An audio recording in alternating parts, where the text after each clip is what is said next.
Hello and welcome to Trails, Tales and Fails, the podcast where we explore the stories, challenges and triumphs of ultra running. In today's episode, we're joined by Kallum Pritchard, fresh off an impressive second place finish at the 100 Hills 50k. We'll hear about how this year's race played out compared to 2024, the race dynamics with fellow contender Joseph Turner, and we'll also discuss the infamous Barkley Marathons, which is currently happening, arguably the toughest ultra race in the world. Grab a seat and get ready for some inspiration, laughter, and lessons learned from the trail.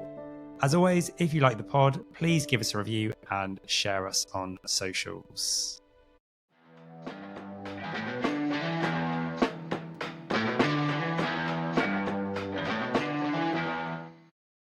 Hey team. All right. Welcome to a new app. How's it going? Fine, thank you. How are you? Fine, thank you. How are you? I'm fine. Is anyone going to ask me, or is that we just? I'm all good. Yeah, I'm hurting a little bit after I run this morning. I've been to the toilet 3 times today. Goodness I'm not sake. sure we asked. Well, I think it was as a result of the run being so epic this morning. It was quite a brutal run, wasn't it? And I think it just messed me up inside. Speaking of running, Rob, Yeah. you had a little trip over to, is it Berkshire? I don't know. Reading, yes. Is it? Henley? How Berkshire. did the run go at the weekend? I had a great race. I thought I started a little bit. I've discovered a few weaknesses in ultra running. One of them is when you go to overtake somebody and it's quite a slow overtake. Everybody always says, "Oh, how's your race going? How are you doing? All right." And then you end up chatting. I think you've had this problem before. You end up chatting, and then 2 miles later, the guy's like, "Oh, anyway, that chat's dried up." He runs off, and you're left with no places, knackered. You've been trying to keep up with him on the hills. It's ridiculous. So that's a weakness. I'm either going to take headphones from now on, or just ignore everyone. Oh, yeah, you don't take headphones, do you? No. Oh, whoa. Cool. No. Headphones. Got the headphones. No rest Club 7 on your runs then. No, I don't know what I'd listen to that would motivate me. Ramstein. I do like Rammstein, or I might listen to a podcast. Sorry, got the pronunciation wrong. I'm probably pronouncing it wrong. It's fine. Blink 182. No, not on a rum. No. That's more for the. It's a toned down. I don't want to have Slipknot on every Instagram post. Fair. It's Sarah's favourite band, but famously. It's not. So Moving straight back into training though. Straight back into it. Yeah. Yeah. So have you. But I didn't race on Saturday. You did 20 miles. Yeah, I did. It's true. How are you, Max? yeah, I'm really good, thanks. How are you finding the adjustment of not running so much? Well, nobody's really going to know what you're talking about, really. Are you injured, Max? Not technically. Well, now I'm confused as well. So you'll have to explain. Okay, yeah, no, blah, blah, blah. Basically, had an MRI scan, waiting for the results. Found out last week, got osteoarthritis in my midfoot, which will, result in me having to run less. So lots less running, probably going to have to knock the long distances on the head. At the moment anyway, and just sort of like try and get some longevity out of my foot before looking at other things like surgeries. So that's where I'm at. So I am Mr. Lycra sometimes at the weekends on my long rides, doing a lot more cycling. Yeah, you are. So Cycling's good for you. And Sarah tells me you're taking up equestrian. What are you talking about? Are you not doing horse riding? Oh my god, what is he talking about? I don't know, go with it. Well, yes, horse riding is one of my favourite pastimes. Yeah. So I thought and Ironmans. So we actually did talk about this, didn't we? Yeah, Max is going to knock long runs on the head and start doing Ironmans. No, I'm not going to do an Ironman.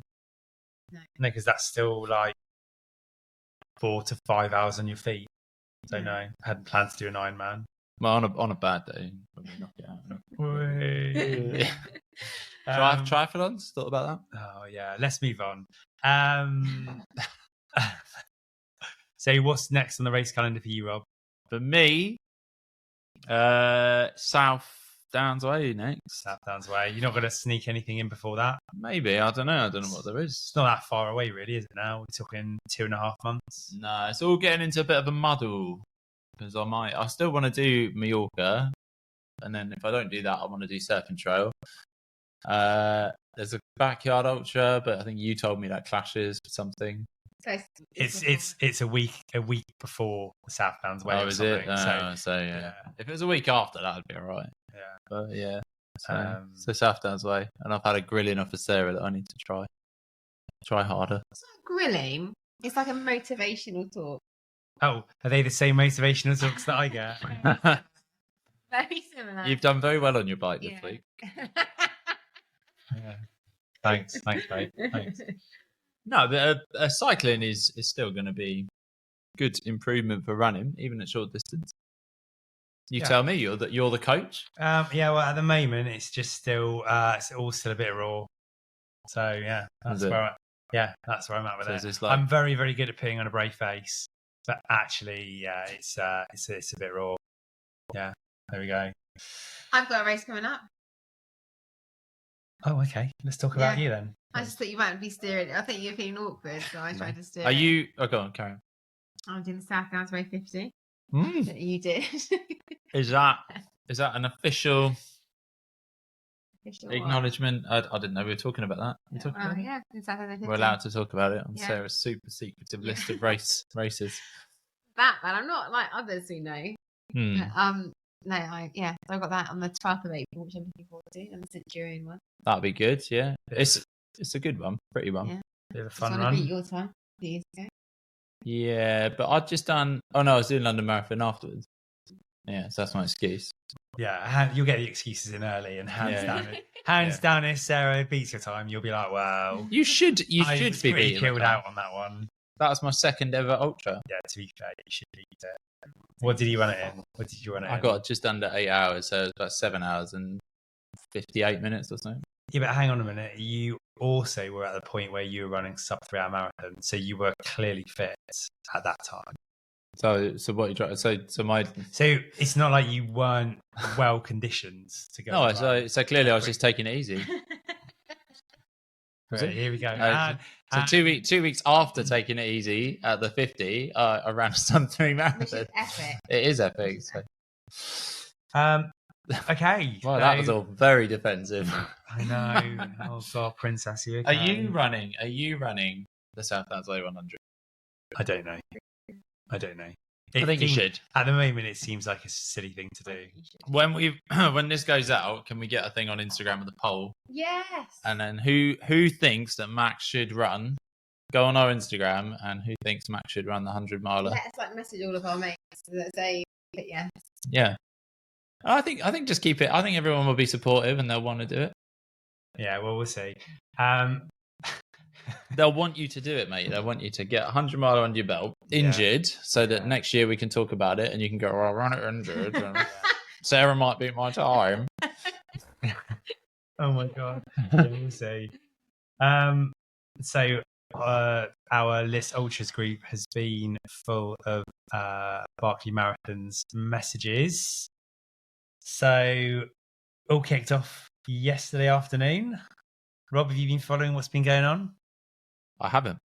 Okay. Well, that's a great start. So for those who don't know then, the Barkley Marathons has like really shot into the public eye over the last, it's always been there, but probably more so over the last 12 months in the UK, especially just as a result of Jasmine Paris being the first female to finish. And sort of the recognition she's got for that would be fair to say, wouldn't it? Like there are people now who are aware of it who weren't aware of it before. So it is 100 miles. For those of you who don't know, 100 miles, and runners have 5 20-mile loops with a 60-hour time limit. And after each leap, do you know what happens, Sarah? No. After each leap, you have to then go back and run the loop that you've just done in reverse. And if 2 of you come in together on the last loop, lap 5, you both have to go opposite ways, so you can't run together. See, every day's a learning day. So no GPS is allowed, only map and compass. And runners have to collect hidden pages or pages from hidden books along the course, tear out the corresponding page number, which matches to their race number, as proof of completing each leap, and then lads counts them in. Only fewer than 20 runners have ever completed the race. There's also a fun run, which is 3 leaps, 60 miles. And the entry process is a secretive process. So I've been desperate to know for months who's doing it. Couldn't find the information anywhere. You have to write an essay on why I should be allowed to run the Barkley with a non-refundable application fee of $1.60. You think you could do it as part of the Make-A-Wish Foundation or something? Yeah, maybe. If you were terminally ill, and you could just write him a letter saying, or Make-A-Wish could send him the letter being Rob's dying and he really wants to run the Barkley Marathons. I mean, that could work.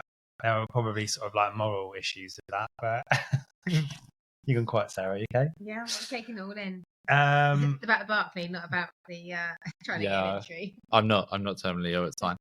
So first time entrants have to bring a license plate. I've just ruined it. I would have got in. From their home state or country. And I think as well, you also have to bring a packet of cigarettes as entry for lads as well. Do we think UTMB will buy Barkley's Marathon?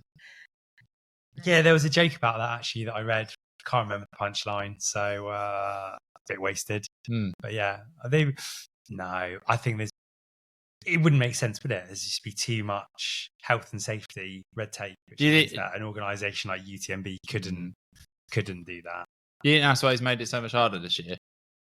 Last year, Yeah, because if another 5 or 6 people completed this year, it might start to get really commercialised. Yeah, so on that of updates, I believe there are about 40 starters. At the end of Loop 1, I think there are only about 10 runners had completed. Loop 2, I think only 4 runners. And at the moment, the current status is there are only 3 runners left. And that's 3 runners out on lap 3. And I think they're only about 43 or 45 miles in at the moment. And they've been at it for nearly 30 hours. Yeah, it's brutal. So you get really wet as well, don't you? I think, don't you have to go... As you go through the prison, there's a section you go underneath. You said you knew nothing about it, Rob. You seem to know all the facts. I know a little bit, yeah. No, there's a section where you're up to your waist, isn't it? And you go through the prison. One of the pages is around a tunnel. Oh, he knows. Rob, you should be leading this. And you have to wade through it, yeah. It was in that thing. Probably. Did you not watch it? No, I haven't watched it yet. No, I didn't have that extra hour and a half to watch that documentary that we got sent on Monday. Don't know what you've been up to, mate. Well, as I said, I run listening to podcasts. But I think one of the reasons why it's been so challenging this year is apparently it's been super, super hot. So it's been 22 degrees out there, which has been tricky. You think you get around it? Me? Yeah. What an idiotic thing to say. I think I'd be all right. Can you Matt read? I can. Yeah, I was in Scouts. You're in Scouts. I don't think Scouts. I mean, obviously there are going to be some transferable skills, but I don't think that Scouts is going to put you on the front foot any more than anybody else. No, but I still think you'd suss it. I've got quite a good sense of direction, but I'm also really defeated. So if I realised I've gone massively wrong, I'll just scream in the middle of the woods and then just give up. Yeah, quite possibly. Where would you go as well if you give up? So I don't even know. I mean, if you haven't been following, or if you don't know where to follow, it's Twitter. Well, it's not Twitter, is it? It's X now. Why is everyone boycotting Twitter? Keith Dunn it's so funny. It just says things like, for example, 3 runners have just come into camp after quitting on Loop 1. That's after nearly 24 hours. Well, that's the only update. 20 miles, 24 hours. And none of this can go on Strava either. So essentially, it's a No. massive waste of time. Carl, where the hell have you been, runner book 9? Right. So there's all these sorts of things on his X posts. And what happens if you miss a page and stuff like that? Then that's it. Shot. You're out. Shot. Yeah. If you get back and you don't have a page, then it's game over. Oh. So you have to have all the pages accounted for. You can't drop them or anything like that. Where would you put them when you're running? It's got to be in your pants, isn't it? It's the only place. Hydration vest, I guess. Do you ever get that when you're running with your car keys and then at the end you check and you're like, what would you do? You just have to run. Yeah. If you dropped a page, you'd have to run the whole thing. Well, you go in reverse anyway. Just run the whole thing. Just tell him you get it on the next lap. So you said the thing about, do you think he's made it harder this year? What do you think? Well, clearly, John Kelly is very experienced doing this. Yeah, if he's 3-time finisher. Yeah, and if he's not on course to win it, then to complete it, then it's obviously going to be a lot harder because he's done it the last 3 times in a row, hasn't he? Yeah. Sarah, have you got anything to say on this? This is your bag, isn't it? Are we going to make a cup of tea or? No. How would you get on? No, I have got a most inspirational picture in our sitting room of Jasmine Paris finishing by the gate from last year. Photograph done by the amazing David Miller. David Miller. Good old Dave. Yeah. First name basis. I'm at competition. And yeah. That one too. So that's good, yeah. It's an inspirational photo. It's an epic run, but there are other races that sort of grab my attention. I love following it. I love hearing about it, but it's something that's not on my radar. I've done a couple of tough mudders, so I think I'd be all right at the Barclays. The way Max is looking at me. Route together like another mentally insane route. Like it's bonkers, but it's special. I like what you said when you get around to watching the documentary. He does like listen to a lot of he lets misinformation just go out there. So a lot of people will say, oh, it's like a race dedicated to the chap who escaped from, was it James L. Ray? Like the race is dedicated to him, or that he did really, really well in the forest. And obviously, I think the actual story is they were all laughing at him because he was absolutely useless. And where he went was like so treacherous and so impossible to get away from. They just thought he was ridiculous that he even went in that direction. Yeah. But I find that quite interesting that it's just everything is just he just lets everyone do their own thing. And the amount of misinformation that goes out there which is why I think I can do it. What I think would be really interesting, because it takes a certain type of person to do it. But because there is such a specific type of race, and like all the elite runners, and I'm not like devaluing the ability of some of the guys who do it who aren't elite runners, because they've got a different skill set in terms of like endurance, map reading, mental resilience. But I wonder what would happen if you put like a Kilian Jornet or a Jim, but you gave them that skill set of like map reading. Do you think they're allowed to do it? Do you think they're sponsored? Because it's such a high risk of getting injured. Do you think they're sponsored? Because I've always thought like Courtney the Water or something could probably. She's got the potential to get around. Yeah, but would she? Does it appeal to enough people? Like, as in, like, yeah, Courtney the Water. Would she really want to go into that arena? Yeah, exactly. And that mental headspace, and also with such a high chance of not completing it. Is it something you want on your? It's a different set of resilience skills, isn't it? Yeah. All right. So yeah, done the intro. So we're going to chat with Kallum, and yeah, we'll get him on now.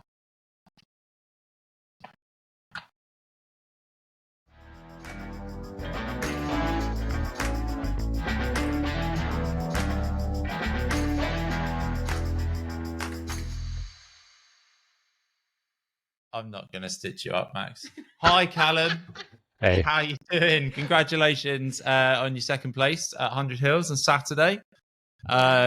yeah, that was an amazing race. As I don't know if you'd have spotted me there in my fluorescent. Very colourful. I did spot you indeed. Yeah. I think Cam's being polite. Yeah, I think he was like, who the hell is this maniac? Clearly going to be at the back of the pack.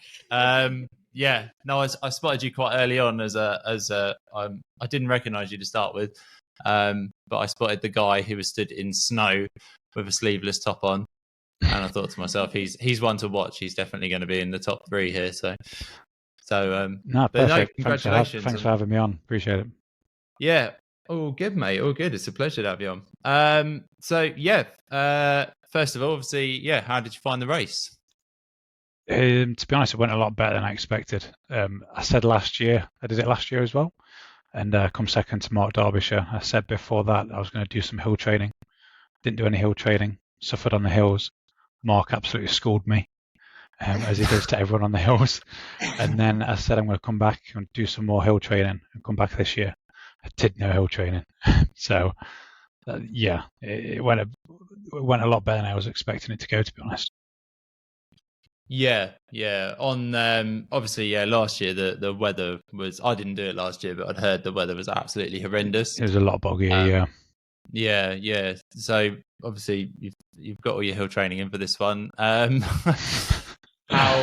What was the difference between the two? Did you sort of feel like, with the weather forecast and things like that this was going to be your day? You were going to get out there and absolutely smash it, or were you slightly nervous? I wasn't expecting to go that fast. If I'm honest, I went there with the aim of maybe trying to pip Mark's time, and then I saw the race preview, and I saw Joe's name there. Did a bit of cheeky research online. I thought, wow, that's that out the window of coming first. And then it switched from trying to pip Mark's time to let's try and cling on to Joe for as long as I can. And that was my race strategy going in, which probably isn't the best strategy. How did the race pan out? Can you talk us through how it... So it started off pretty quick. Joe was kind of setting the pace for the first couple of miles. As soon as we got to the first main climb and descent, I felt myself pulling away from Joe. And knowing by looking at his times online how fast he is on the flats, I decided to just roll with it and just use the hills to my advantage in the first half and just pull away. And I managed to do that up until around mile 21, I think it was. Just use the hills to my advantage, knowing that Joe will catch me on the flats, which inevitably he did. Yeah, so for those who don't know, he, correct me if I'm wrong, you might be able to verify this or correct me, having just done some recent research. He has fairly recently represented GB in 100k in, was it India? December, yeah. I think he set a PB of 6:35 last year as well. So he is fast. He's a quick marathon runner as well, isn't he? Yeah. So but the question is though, would he have you over 100 miles? Yeah. I don't know. If it's flat, he'd definitely have me, probably. Yeah. So not one to race him on the Thames Path then? No, absolutely not. But I was pretty surprised, to be honest, that I wasn't expecting to go that fast myself. So I really enjoyed actually being able to give him a bit of a battle for the first 20 miles or so. And then around mile 25, I just kind of knew there's those road sections. And I kind of knew he'd gone by that point. So I just relaxed a little bit. And quite nice that you knew the course from last year, so you knew what was coming up. Yeah.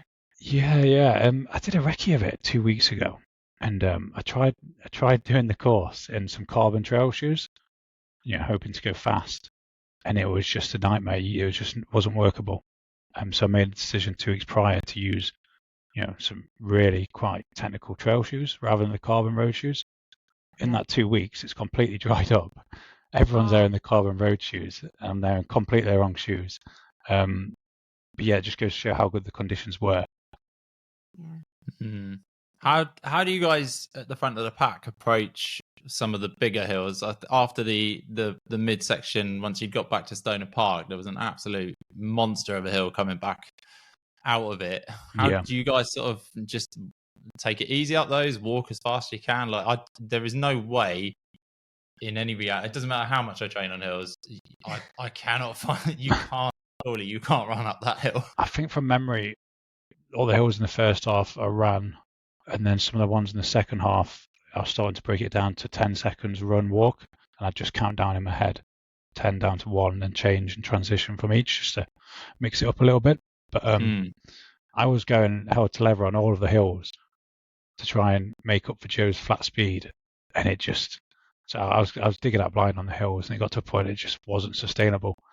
Especially you remember the road section, about probably a mile and a half of road in the second half. Joey, we were laughing afterwards, myself and Joe, and he even sent me a snippet of his segment time for that road, laughing. Yeah, just it was a horrible bit of road that as well. Yeah, he absolutely just ate it up. He must have been absolutely flying over it, because I think I lost about 3 or 4 places, and I had to keep telling him I wanted to finish with as good a time as I could possibly get, under 5 hours. But yeah, I just wanted to. Everyone that was just overtaking me, I was like, I will get them on the trails. As soon as I get back on the trails, I'm just going to hit it. And then the amount of gates as well. Yeah, no one talks about that, do they? There's a lot of gates. Yeah, it's non-stop, just a gate. And then obviously the race instructions are you must shut the gate even if someone else is coming. I imagine you two were just slamming it in front of each other. It's just behind me, close it. Yeah, it's the rules. I think there was twice in the race in the second half where I slammed the gate behind me. There's no one behind me. And it just bounced open again. I was like, let's turn around and go shut it.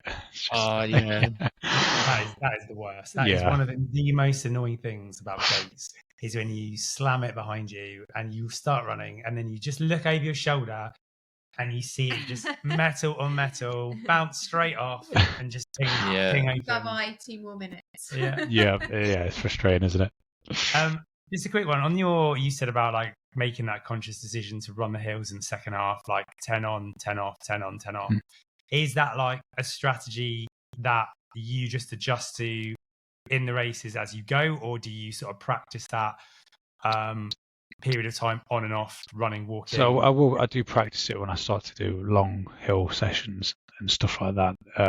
If anything, I find it quite easy sometimes to just go straight into a walk. And then just stay at that walk, especially if it's a long hill, and I'll end up walking the whole hill. So I've started breaking it up now where I'll actually count down. You can hear me counting 10 to 1. I won't just do it in my head because it's a bit strange. And then I'll transition. I think it's just a way of mixing up the muscles you're using. Just to mix it up, really. Yeah, it's actually quite a good strategy. Yeah, it's also quite psychological as well. Because I think it is psychological, yeah. Down, yeah. He's about to run. Yeah, I did do it when Joe was near me, just in case he thought I was weird. Shouting it. Right. We've got a question that we always like to ask at the start. And we have had a variety of answers, so we're very much looking forward to hearing yours. No pressure. If you could have any celebrity pacer, who would it be and why? So any celebrity? Yes, any. For me, it would have to be Rainn Wilson. Do you know Rainn, who plays Dwight Schrute in The Office? You guys watch The American Office? Yeah. Which character is he from The Office? Dwayne? Yeah. Have you not seen The Office? Yeah, I have. But Dwight. Yeah, Dwight. Sorry, yeah. So he's a very serious but quite funny character. He thinks he's a survival expert. He comes out with some absolute bangers, like he can raise and lower his cholesterol just by thinking about it, and just he's all the talk, all the gear, no idea. I know the one. Would you have the character that he plays in The Office, or would you have him as a person? Oh no, he would have to be in character the whole time. Okay. Yeah. No pressure, but just don't be yourself. Yeah. Just don't be you. I feel like you're gonna rock up to the aid stations and all your kit's gonna be in jelly or something. Oh yeah, classic. Oh, Rob, you got a good memory. Yeah. I'm still, I don't know. I'm still on the fence with this one. I'm gonna get absolutely roasted for this, but the English one, I still think pips it for me. Yeah, I think it's a classic. It's not Sarah's type of watch, but I would agree with you. Like, it is super funny, and I do like his character. I mean, I've not seen it for ages, but yeah. Well, that's a new suggestion, so thanks. What is he bringing to the as a pacer? I don't think he'd be pacing. I think he'd be more more of crewing, to be honest, or on his bike or something. But he's just all the talk, isn't he? He just comes out with some decent quotes. He would make a good crew member, I think. So when you've been going through the night, 15 hours into a race, he'd come out with some banger or some quote or something to keep you going. Yeah, just think your fatigue away. You'll be Yeah, fine. yeah. And if you have, what's your go-to snack? Go-to fueling treat during a race or after? during the race? I'd say longer race where you want to have more than just liquid and gels. Oh, What's your little treat? see, that's a difficult one because I'll do 100 miles on gels and then suffer for days after. Yeah.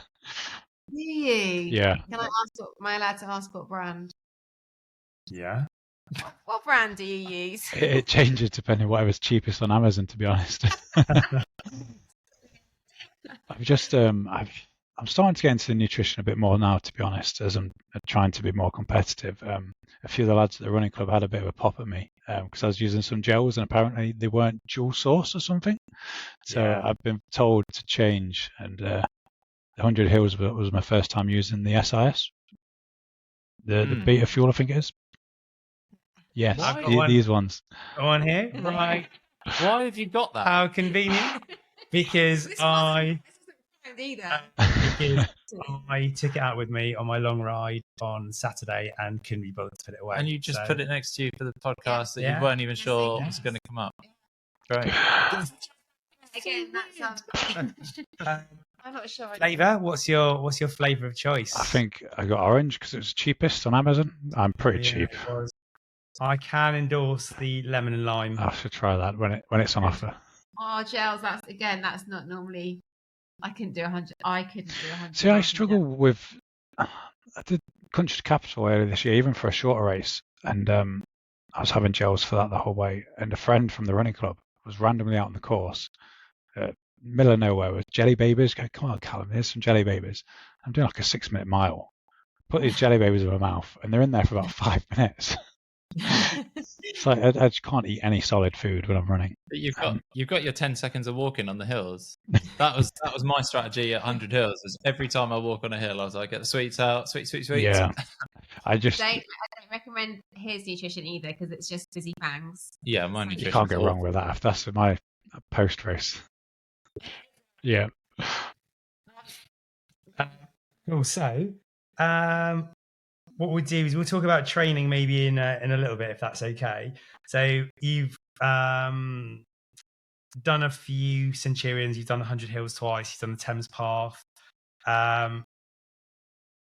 Like James was saying on his recent podcast and his review that like the 100 Hills in particular has like attracted a really, really strong field from both the males and the females. We just wondered what sort of attracts you to their races. Are you going to be doing any more of their races sort of coming up this year? What draws you to their events over some of the other events, I guess? A lot of their events, I'm Northwest London based at the moment, so most of their events are around this area. I did the first one with them, the Thames Path 100 last year, and that was going off the back of hearing great things about their whole organisation, their actual races, routes, everything about their events. And the 100-mile Thames Path sealed that as well. It was a great event, well organised. The volunteers were great. And even going into all of the aid stations, a big thing for myself during the Thames Path 100. I was in and out. It was like a F1 pit stop last year when I did that. It was crazy. I normally get crewed myself, but it was so smooth and everyone's so helpful. And then the 100 Hills is local as well, so it makes sense to do these events when you can. Yeah, so Sarah and I were volunteering at the Thames Path at the halfway point, which was... What was the halfway point? Was it Henley? I think so, yeah. Yeah, I think it was Henley. I remember seeing you come in, but I'm pretty sure that you didn't come within 30 meters of the aid station there. I think I seem to remember you had somebody just literally carrying loads of your stuff over to a bench, which was right by the path, and you just did a quick changeover. I think that's the first one you allowed crew from, so my missus would have been there from there and took over instead of the crew points, checkpoints. Sorry. Yeah, and is she quite supportive of these races? Yeah, she is. Yeah. So I work full time as an engineer. I study part-time masters. Got a little boy, 2 dogs, and I go out running twice a day. So she's pretty supportive. Bless her. Wow. Yeah, she's one to keep hold of. Yeah, definitely. Yeah. Okay. That's well, and on that note, working full time and doing a master's and having 2 dogs and having a small child, like, hats off to you, because like I see people post online and say, "Oh, I'm really struggling to find the time. How do you find the time to fit this in?" And you two are the same, where there is, as long as you've got supportive people around you and you're doing it in a considerate way, you can find the time to do it. No, I definitely agree. It is hard sometimes. I've got a very supportive partner, so it does help. And she kicks me out of the house a lot of the time. If she sees me in a bit of a grump or a bit of a grouch, or I'm getting ready to do a school run, she'll say, "I'm doing it, you go out for a run." So I'm very fortunate in that situation. Sounds like a very similar setup here. Steady, let's move it on swiftly. So you touched on the fact that you sometimes double up with sessions. What does a sort of typical training week, let's say in sort of endurance block, look like for you? Sort of, do you strength work? What does training look like for you? So I run for Hillingdon Athletics Club, and we've got quite a good group of guys there, and historically they've put out some pretty good marathon runners. And the guys I train with on a Tuesday, we have coach sessions, so typically based around, say, half marathon style sessions. And then at the weekends we meet up and we'll do longer runs of, say, 20 miles with 10 miles at marathon pace. So they're almost my 2 main sessions of the week are dictated every week. So hard Tuesday interval session, marathon session, a long run on a Sunday or a Saturday. And then I'll do one, maybe 2 other hard sessions a week where I'll more likely go out by myself and focus on hills. And then the rest of the week it's just junk miles. But that's typically a normal week. Can I hear any strength work going in there? So I do about 3 hours, I'd say, on average, strength conditioning. So hang on a minute. That's quite a lot. Yeah. What's great is that I'd now like to just bat this back to Sarah, who just gave me a little challenge, and say, Sarah, would you like to tell the listeners how many hours of strength training do you do? I think I've just realised where that gap has opened up. I think we'd have been level pegging a little bit more if I got 3 hours of strength training in. I'm going to blame the strength training. Yeah, there we go. All of a sudden, Rob's got a gym membership and he's down the gym 5 hours a week. I'm pretty lucky where my partner's in the Navy, and we live next to the military base, so I've got a gym on my doorstep. And then at the running club as well, we've got a gym. So I'll meet up with the guys there a couple of times a week, and we'll do mainly running, leg work, core work. So it's really easy to just get those sessions in because I'm with other people. But I do think it definitely does help. So you've got a great running club to have so many different options of training and stuff. No, it definitely is. It's helped out massively.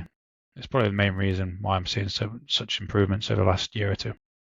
So speaking of improvements, here's my little tenuous link and the successes you've had recently. What else have you got booked in for this year and next year? If you don't mind sharing. Of course. So I've got the British Trail Champs at the end of May, which this year is the Ridgeway, 86 miles. If you've heard of that one before. It's another fairly local. I've heard of it, yeah. British Trail Champ. Yeah. Oh. So that's end of May, 86 miles along the Ridgeway. It's not that hilly. It's about 6,000 feet of ascent, which over 86 miles isn't too bad. So that's my main race of the year, and I've got Race of the Stones in as well, which is quite popular. That's near our way. That's Arundel way, isn't it? Winchester. I think so. Arundel and Winchester are like 50, 60 miles apart. Yeah, ish. And then anything else? Have you got any other biggie ones? I've got the Race Across Scotland, which is the 215 miler from west to east coast of Scotland. But I've been in that for the last 2 years, and I keep finding excuses to postpone it. secretly, I'm just a little bit scared of 215 miles. It's quite a way. Have you raced more than 100 before? Or? No. Other than Thames Path being 103 miles, no. Yeah. Centurion loves sticking on just a couple of extra miles, just to ruin you Very at nice. the end. But North Downs Way. yeah, that was just not on really. But So no, 200 miles, it's a massive psychological jump, isn't it? I don't think I'm ready for. I'm wanting to focus more on the 50 miles to 100k, and then maybe next year I'd like to try 100k qualifying time for GB. That would be a nice aim. So we didn't ask this right at the beginning, but what was your sort of journey into running? Like, where did it all start? Did it start when you were younger? Is it something that you transitioned to? Started with ignorance, to be honest. So about the age, I think I was 18 when I ran my first race. I'd never ran more than 5 miles in my life, and I signed up for a 50 miler. I think it's still going now, the Nomad 50 miler. It's essentially a 50-mile trail loop around Derby. So that's where I grew up, and didn't train for it at all. And that was an experience. I think I ran the first 20 miles, crashed, and had to do a death walk for 30. So that was a learning curve. And about 6 months after that, I joined the Royal Marines. Spent 10 years in the Marines, and whilst I was in there, everything's endurance based. So naturally, I started to sign up to these events again and started progressing and starting to enjoy it a lot more. And then since leaving the Royal Marines, 2022, I've been able to switch from lifting weights twice a day and a bit of running to running full time, leaving the weights to the gym, and I've seen improvement since. I didn't know you were Marine. That's like massive. My dad's an ex-Marine. So is he ex-boot deck as well? Say hello. He's only in the service, but that's a very special. You got the green lid. Yeah. That's a good journey. Is it the it's probably completely unrelated, and I'm fairly certain it's nothing to do with the Marines, but a lot of people I've in the is it the fan dance or something, the Brecon run, and I think it's the SAS do. Or the Brecon Beacons run. Oh yeah, is that is that a few times? Endurance you've been interested in, or running with like 40 kilograms, or? Yeah, so I was actually part of a team of 8 Royal Marines who attempted and broke the world record for the marathon, carrying 40 pounds in military gear a few years ago. Oh, wow. So that I met a few guys from that as well, a few other Marines who were interested in this type of endurance stuff, and then we went on from that in 2017 to sign up to our first 100-mile Chester 100 together. And then since then, we've all stayed friends, and we've just been signing up to races ever since. That's epic. That's amazing. Yeah. Was this London Marathon, or it was in London, but it wasn't the actual London Marathon. It was wow. Fun. That's crazy. Yeah. I can remember it was crazy. We were doing. I think we had to average 9-minute miles in military gear and boots, and carrying 40 pounds of kit for the full marathon. And if you average 9-minute miles, every I think 4 or 5 miles, you could have a 1-minute walk to drink water. It was, it wasn't very fun. Countdown from 60. Yeah. Out loud. Yeah. Well, I mean, following on from that, it doesn't sound like there's a huge amount of fails in your life. But on that topic, what advice would you say to a younger Kallum that is starting out in ultras? The first one would be to train, but it'd be to make my training relevant. So I've always been bad at doing races and then just doing running, thinking you can do any type of running, and not making my training specific to the race I've got coming up. So not matching the elevation, terrain, the speed. Whereas now I'm shifting towards that. So if I've got a certain race coming up, I'll make sure the elevation in my week or my block matches what I'm actually training for. Yeah, so I think it's just making your training specific. Yeah. And then you sound like someone that pretty much overcomes any obstacle that gets in your way. But have you experienced any difficult moments, failures, or challenges that you've had to overcome? In terms of just running, I'm trying to think. Not really, no. I still feel like I'm fairly new to the whole running scene, to be honest. I only really started racing properly and taking running seriously in the last, say, 2 to 3 years. 2 years. Since before that, I'd go to the gym twice a day, and then maybe I'd run 3 or 4 times a week when I was in the Marines. But I'm just starting to take it seriously now, so I'm sure there's going to be, ask me in another year or two, I'll have something to tell you. Yeah. It's a good answer for now, though. I like it. Have you had to overcome any challenges? No, it's been fine. Yeah. Absolutely fine. I've just smashed out second place at 100 Hills. It's all good. I still consider quite new to this journey, and it is a special one. So to have found something like this, it's a good one to be exploring, isn't it? No, definitely, I agree. All right, go on then, you do it. No, go on, you do it. Oh, okay, I'll do it. Right, I hear that Max has asked you to do a truth. Well, no, not a truth or a lie. So you do it then. Yeah. So I said, if you could come up with like 1 or 2 statements which could either be true or could be a lie. Yeah. And then we play a little game and we see. It's not a game. It's a game. Competitive. Oh yeah, it's competitive. Yeah. It's about the only thing that I can win. Yeah. So did you have a chance to come up with 1 or 2 statements about you which could either be true or be a lie? Yeah, I've got 2. Okay. And what we'll do is ask you, and then we might have some follow-up questions potentially off the back of that. So could we have your first one, please? Yep. So my most played artist in 2024 on Spotify was Taylor Swift. Okay, this could be possible. First question: have you got a joint account with your partner? No, but she uses it. Okay. So this could be possible because one of the Iggle Piggle songs and a lot of Peppa Pig has crept onto my playlist. Okay. Can you name me a couple of her tracks? Yeah, should be able to. Yeah. He's googling. I can see him googling. No, I'm not. This could be this could be the old bluff. Yeah, maybe. Could be I can name you a few albums, maybe. I don't know. Yeah. Okay, Max, any questions? That's good. That was going to be the question I was going to ask. Okay. So, Right, okay.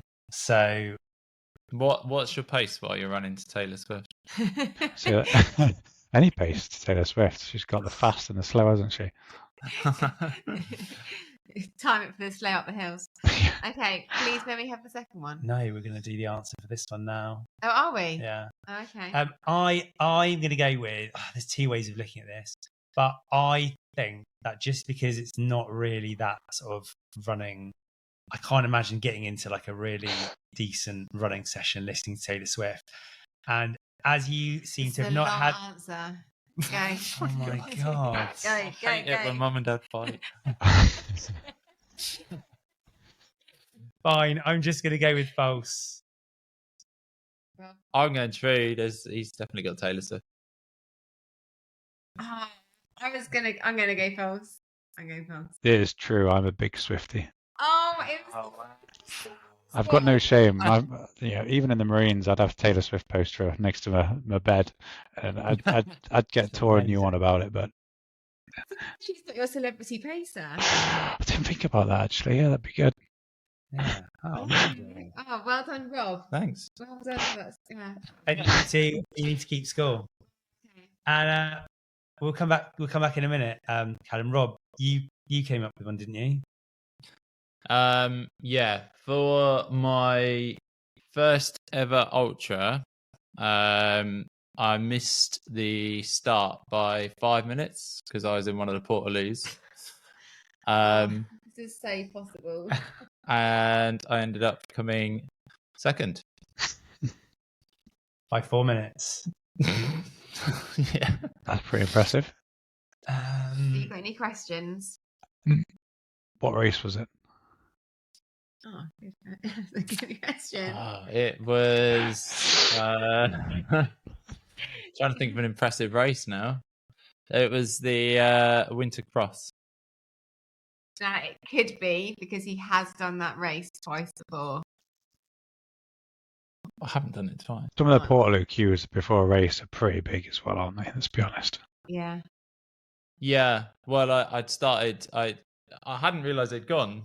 The hall, you had to go through the hall to get to the start line. So I was just casually minding my business in the Portaloo thinking, I've got loads of time here. And then I just walked up to the start line. There was nobody there. And they were like, the guy was like, yeah, they've gone, mate. You need to catch up. And I was like, oh. This is entirely plausible because your timekeeping is appalling. Right, I'm going to lock in. I'll let the guests go first. I'm going to go with true just because these queues for Portaloos can be pretty bad. I'm going to go with, and this is a bit of an ouch, but I don't recall you ever having said that you came second in an ultra before. You come second in an ultra? It's plausible, but I'm going to go with false. I'm going true.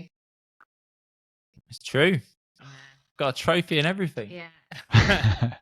It's impressive. Nobody ever talks about my ultra trophy. I know. I just wanted to bring it up for that. Oh yeah, we got 2 Centurion trophy winners, haven't we? Thames Bar. Anyway.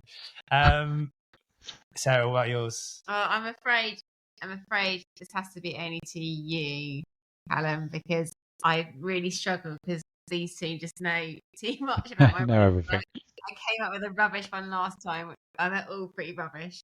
So let's see how you get on with this one. Last weekend, I lost 3 toenails. Were you racing? No, I wasn't racing. How did you lose them? They were just ready. They were just ready to come off. Have you raced recently? January. January. Was it now Where March? did you... They sort of like peeled off. I think the question is more like, where didn't you lose them? That sounds true. I feel like you've given it away. What? Yeah. Yes, Callum, you're right. I lost 3 toenails last Saturday. We've all been there. Oh, dear. That'll be me in another week or two, I think. Oh, it's grim, isn't it? Yeah. It's grim. Are you a toenail loser? Mine don't seem to come off. I've always got one that's on the way out. Always. Just, constant cycle. I'm a little bit jealous of that. I hate having to deal with toenails. I'd rather they all just fell off. Between the two of us, last weekend we lost 5. I don't see. How has this Strong, happened? isn't it? It's impressive. It really is. Okay, so my one is that in a previous life, being knowledgeable about running, if I wasn't happy with my average pace, I would hide my workout on Strava. Is that true or false? He does. Do you love Strava? I don't love Strava. I don't look into Strava at all. I'm gonna have a look at Strava now. I know nothing about segments. Researcher. I know nothing about segments or anything like that. I got no interest. I don't know. Why would you? How bad was your pace? Were you walking? I can't remember, mate. A long time ago. Oh, I know a lot of people who do that. I've done it before when I've been injured, and I always get a bit of ego, I think, with Strava. I call it Strava ego. And I don't know why either. But if I'm coming back for injury or something, I'll hide my workouts. And all of a sudden my pace actually drops and I'll run at the pace I tell myself I want to run at. Where if I know it's going on Strava, the pace all of a sudden just climbs. So I don't know, maybe. I'm gonna go true. Yeah, same. False. This is something that on several occasions before I have done. Yeah, but not for a long time. I don't know. There's so much you can hide on Strava. Yeah. And I can't really say anything about it because the only reason I hide things on Strava is because for reasons I don't want people to know about. So I don't really want to say it. We won't go into Yeah. now. Callum, have you got a second one? Yeah, I've got one more. So before the 100 Hills last week, I had 12 Weetabix for breakfast. 12? Stop it. Jeez. No. Hang on. Isn't there a rule about Weetabix about how many you're supposed to eat? I didn't read the box, mate. It's both of these two that you've come up with brilliant. Taylor Swift and Weetabix. I'm trying to think about. Can't imagine 12 Weetabix. What milk do you have with it? Almond milk. Do you mash it all up into like a porridge? No. So you're just eating the wheat. And do you eat them before they go soggy? Yeah. Warm or cold? He's got some Cold. Weetabix knowledge. He knows. Yeah. Oh, hang on. Yeah, warm or cold? Cold. Yeah, that's the right answer. Yeah. So maybe he did. Do you have anything on top of the Weetabix? Just sugar. I want to get the box out now. I used to mix in protein shake with Weetabix. Yeah, Is I've that not what- tried that. That's a good one. I'd recommend it. There's no room in the bowl. 12 though. Yeah, what are you putting it in? A fish tank? It's 2 bowls. How many bowls? 2. 6 per bowl. Imagine your son would What- have the Weetabix. What time in the morning was God. it? There must have been about 6. 6. So I don't need to know the answer, but I bet he didn't have your problem. no. He started the race on time. I'm gonna go. Oh, what was I'm just gonna lock in and just go, that seems excessive. So I'm gonna say 12's a whole pack? I'm gonna go no. I'm going to go true, but I'm only going true because... Oh, no. Because I was going to... I just can't imagine eating 12 Weetabix and being comfortable running. at a Then decent all pace. Callum has is gels throughout the race. I know, but still, could Is you this imagine? That's is like, this something you do before every run or Just long runs. Okay, so you're not buying like 16 packs a week. No. Now I'm going false. It's too much. Are we It's proper too much. Weetabix or like a Lidl's knockoff? Proper Weetabix. Proper. Just trying to work out. Yeah. Little size ones. Hey, I'm going to go true. I saw him start the race. He was off. He'd had his Weetabix. He'd had too many Weetabix. People were trying to catch him. We're like, so you slow Right. down. False, true. So it's false. I actually had 10. my God. So epic. Ten is It was not- 5 in a bowl and they just disappeared. So I had another 5. Five's wasn't a planned. good amount, and I could see, yeah, but I could see why you'd want that again. I would challenge you two for your long run on Saturday to Oh. give 10 Weetabix a go. No way. Dry. Dry. Right. Oh, we'll say what are the scores then, Sarah. Well, Oh, no, yeah, but come on, there's a drum roll now, and then we. Callum had an advantage because he's the only one to guess my one. Yeah. So Callum got 3. I think we all get a point for yours because it was obvious. Okay, but that still doesn't change the answer. So Callum got 3, and Rob got 1. I got 3, and you got None. none. No, I got 1. Oh, you got 1. Yeah. You got 1. That's Standard. fine. I'll take joy Coming in that. last Yeah. again. Awesome. Right, Callum, final question. If you could run any race in the world, ultra race, money, time to train, location wasn't an issue, what would you go for? It would be the Barkleys. Oh, Not just because it's on right now, even the hype. It's just when I was first getting into the ultra running, I was watching those documentaries. We've probably all seen them. And they're just epic. It just sounds epic. gosh. So, amazing. How do you think you do? How do you think you do it this year? Probably not that well, but I'd enjoy it. Part of the Do you adventure. think that popping in an application when the time's right is something that you would consider seriously doing? I've looked at it before. How would you even do it? How do you, I have looked at I applying. think you have to write. don't You have to know. write like an essay. Send a jacket in detailing or why. something and a t-shirt. Yeah. Yeah, with like, oh gosh, what is it? Number plate. No, that's what you take if you get in. Yeah, I'd love to do it. Very confusing process, isn't it? Yeah. I think you have to buy a home pigeon or something. I've seen they've actually got a golden ticket. They've got another race they have on and if you win that, you get an automatic place, which I've looked Oh, at really? before. It's just trying to justify going across there to the better half.